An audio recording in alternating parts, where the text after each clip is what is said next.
Embarcando em uma jornada audaciosa para a lua de Júpiter, Titã, um astronauta encontra fenômenos inexplicáveis. Em uma reviravolta surreal, ele descobre uma suíte de hotel nessa lua distante. O homem se depara com sua versão mais velha enquanto explora o local. O encontro se desenrola em uma narrativa desconcertante, borrando as fronteiras entre a realidade e o desconhecido no vasto espaço. Tudo se inicia há milhões de anos atrás, no amanhecer do homem, onde um grupo de hominídeos primitivos vive na savana africana.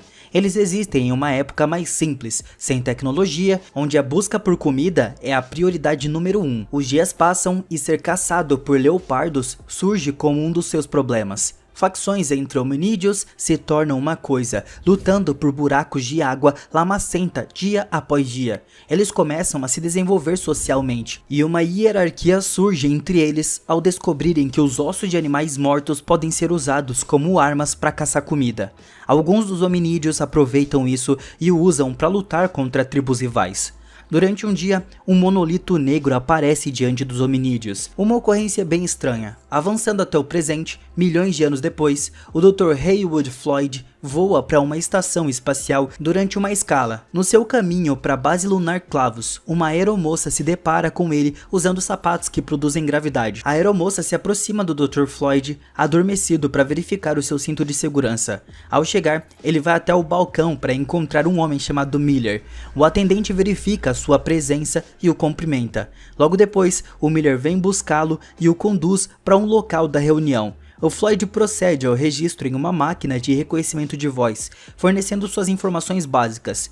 No caminho, o Floyd entra em uma cabine de fotos e deixa Miller ir primeiro. Ele se comunica com a sua filha e verifica depois. O Floyd encontra um grupo de russos cientistas e aperta a mão com eles. Um deles é o Dr. Miswell, que o informa sobre rumores que ouviu sobre uma epidemia na base lunar, Clavos.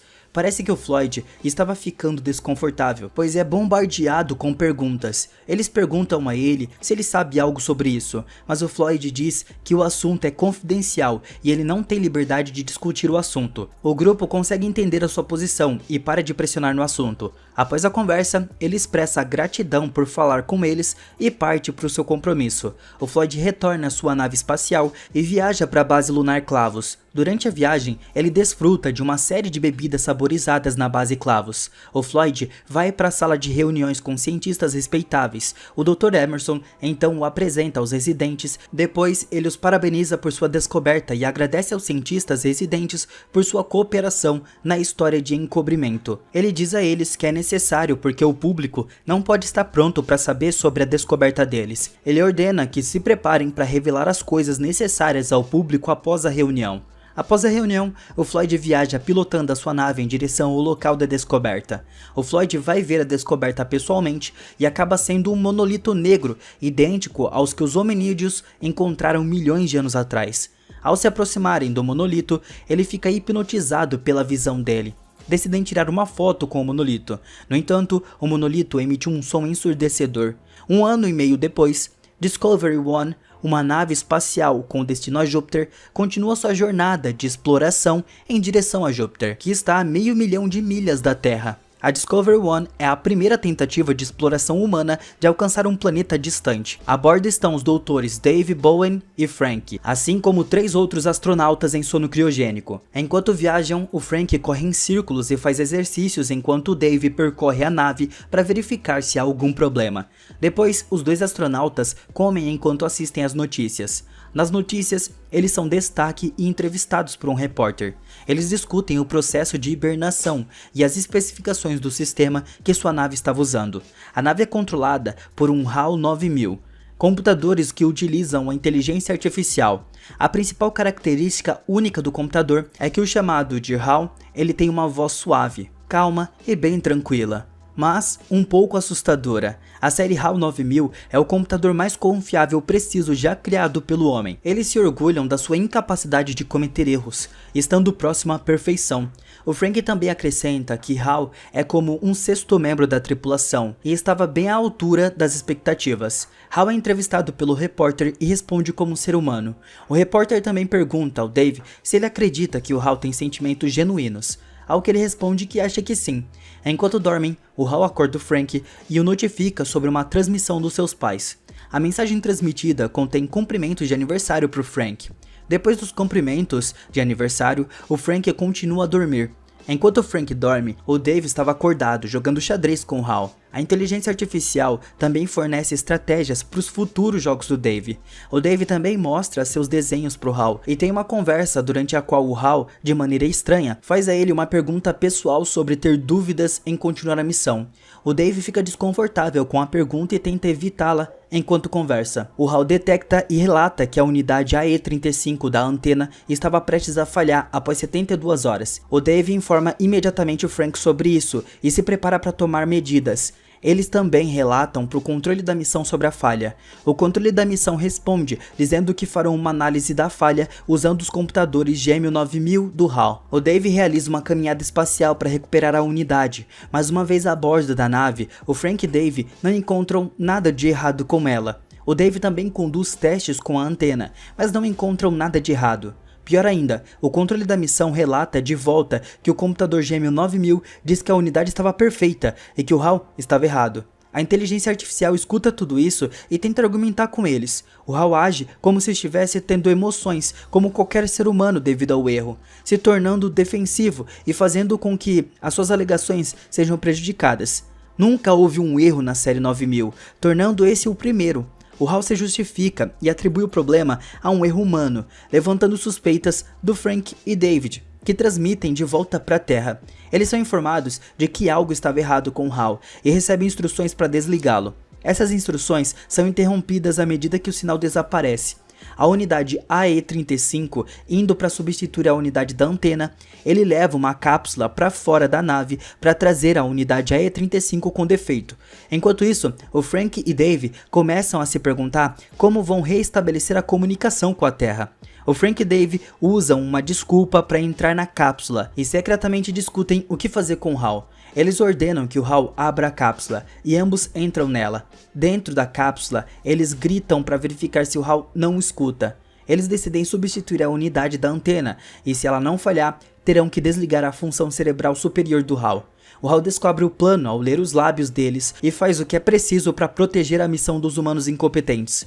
O Frank vai substituir a unidade da antena, levando a cápsula para fora da nave para trazer a unidade AE-35 com defeito. Enquanto ele vai desalojar a unidade, a cápsula Eva, que ele deixou mais longe da nave, começa a se mover na sua direção.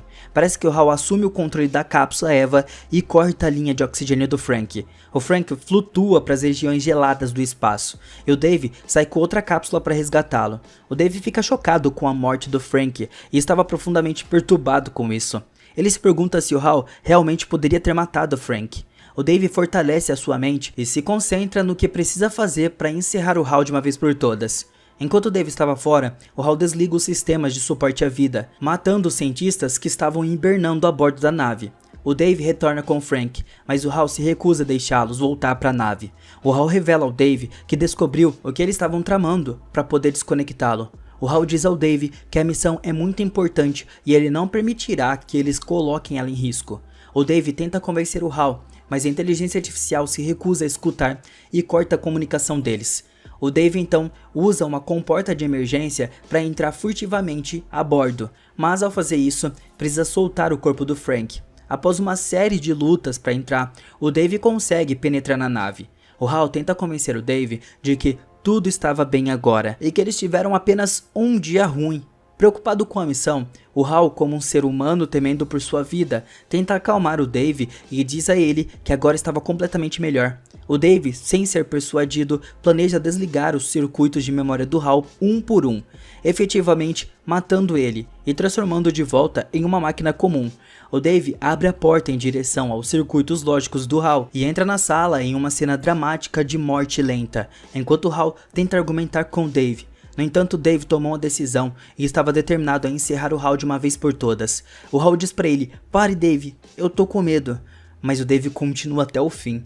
Antes de encerrar o HAL, ele canta uma canção com a sua voz, revelando ser arrepiante. Após a morte do HAL, uma mensagem de vídeo aparece no monitor. Nela, o Dr. Floyd revela o verdadeiro propósito da missão.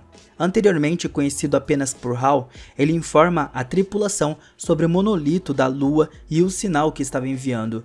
O sinal sugere a existência de vida extraterrestre e estava apontando diretamente para Júpiter. Somente aí o Dave descobre que o verdadeiro propósito da missão é explorar Titã, uma das luas de Júpiter, e aprender mais sobre a civilização que deixou a TMA-1 na Lua. O Dave descobre que o Hal começou a se sentir culpado por esconder o propósito da missão dele e do Frank.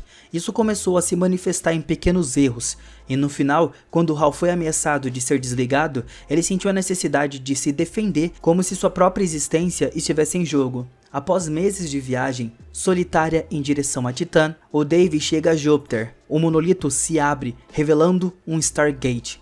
O Dave viaja por vastas distâncias no espaço-tempo caleidoscópio e o Dave é arremessado por um campo de estrelas que parece não ter fim. Finalmente ele é liberado em um mundo distante, apenas para ser engolido de volta pelo Stargate e repetir o processo novamente. Ele se aproxima para pousar em Titã, mas a sua visão muda conforme explora as crateras e a Terra tem uma cor estranha que muda de tempos em tempos. Do outro lado da viagem psicodélica, o Dave se encontra em um elegante quarto de hotel neoclássico.